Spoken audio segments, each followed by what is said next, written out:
السلام عليكم ورحمة الله وبركاته. نحمده ونصلي على رسوله الكريم، أما بعد.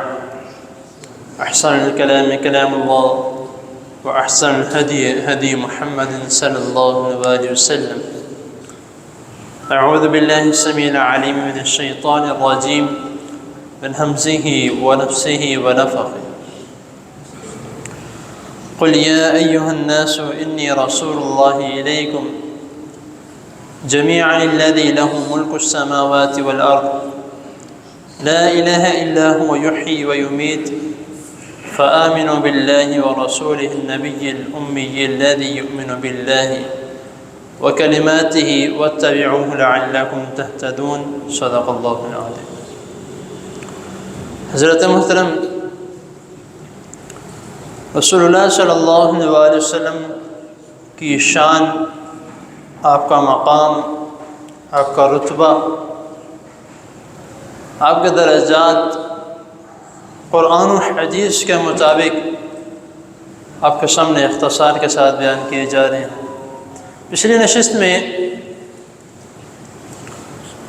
اللہ رب العزت نے پہلے پیغمبروں سے رسول اللہ صلی اللہ علیہ وسلم کے متعلق جو وعدہ لیا کہ جب وہ آئیں گے، تمہاری زندگی میں آئیں گے تو تم ان پر ایمان لاؤ گے اور ان کی مدد کرو گے. اکثر ہمارے مسلمانوں کا ایک سوال ہوتا ہے، اور کئی غیر مسلم بھی یہ سوال کرتے ہیں کہ ہم تو اپنے نبی پر ایمان لائیں گے، یعنی جو عیسائی ہیں وہ حضرت عیسیٰ علیہ السلام کے مطابق چلتے نہیں ہیں، بس سمجھ لیں کہ ایک نام ہی ہے. تو اسی طرح یہودی وہ ان کا اپنا ہی ایک بنا ہوا ہے.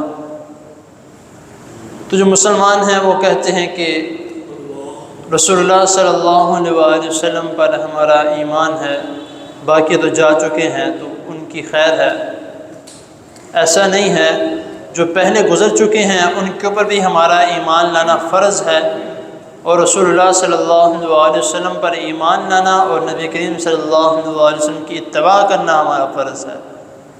اور نبی کریم صلی اللہ علیہ وسلم کا ایک رتبہ یہ بھی ہے کہ پہلے جو انبیاء علیہم السلام گزرے ہیں ان کا دین یا ان کی اتباع صرف اور صرف ان کی جب تک زندگی تھی تب تک ہی. اس کے بعد اللہ تعالیٰ ایک اور نبی بھیج دیتے تھے، ان کا ایک اپنی تعلیمات ہوتی تھی، ان کی قوم ایک علیحدہ ہوتی تھی. جو پیچھے گزر چکا انہوں نے اس کے اوپر ایمان نہیں لانا. لیکن رسول اللہ صلی اللہ علیہ وسلم کو اللہ تعالیٰ نے جو فضیلت دی ہے وہ یہ ہے کہ رسول اللہ صلی اللہ علیہ وسلم تمام انسانیت کے رسول ہیں. وہ مسلمان ہیں، وہ غیر مسلم اپنے آپ کو کہتا ہے، وہ اپنے آپ کو عیسائی کہتا ہے، وہ یہودی کہتا ہے، لیکن رسول اللہ صلی اللہ علیہ وسلم کو تمام انسانیت کے لیے اللہ تعالیٰ نے رسول بنا کے بھیجا ہے. قل یا ایھا الناس انی رسول اللہ الیکم. یہاں پر صرف ایمان والوں کا ذکر نہیں ہے. یا ایھا الناس، اے لوگوں، اور لوگ میں قیامت تک جتنے لوگ آئیں گے تو سب کے سب شامل ہیں. تو یہاں پر اللہ رب العزت فرما رہے ہیں کہ اے لوگوں، اور نبی کریم صلی اللہ علیہ وسلم کو کہا جا رہا ہے کہ آپ لوگوں سے کہیں کہ قل، کہہ دیجئے، یا ایھا الناس، اے لوگوں، ان کو بتا دیجئے کہ انی رسول اللہ الیکم جمیعا الذی لہ ملک السماوات، کہ میں تمہارے درمیان اور تم سب کے درمیان رسول بنا کے بھیجا گیا ہوں. کس کی طرف سے؟ اس اللہ کی طرف سے جو کہ مالک ہے آسمان اور زمین کا.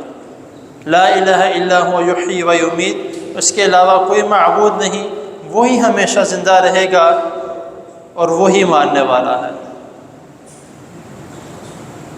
اور آگے اللہ تعالیٰ کیا فرما رہے ہیں کہ فآمنوا باللہ ورسولہ النبی، کہ ایمان لے کر آؤ کس پر؟ اللہ پر.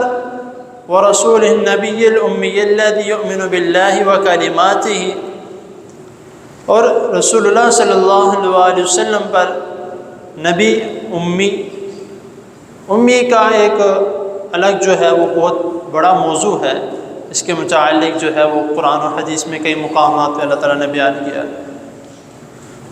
تو ہمارا جو ایمان ہے اور رسول اللہ صلی اللہ علیہ وسلم کے جو درجات ہیں اور نبی کریم صلی اللہ علیہ وسلم کی جو فضیلت ہے، وہ اللہ تعالیٰ نے اس طریقے سے قرآن مجید میں کئی مقامات پہ جو ہے وہ بیان کیا ہے۔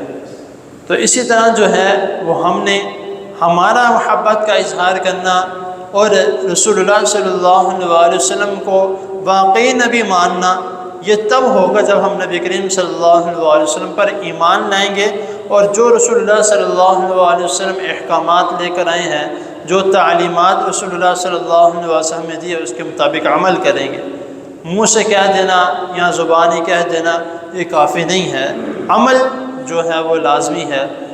تو اسی لیے آگے انشاءاللہ تعالی جو نبی کریم صلی اللہ علیہ وسلم اپنے متعلق بیان کرتے ہیں کہ مجھے باقی انبیاء علیہم السلام سے کیا فضیلت دی گئی، وہ انشاءاللہ تعالی اگلی نشست میں بیان کیا جائے گا۔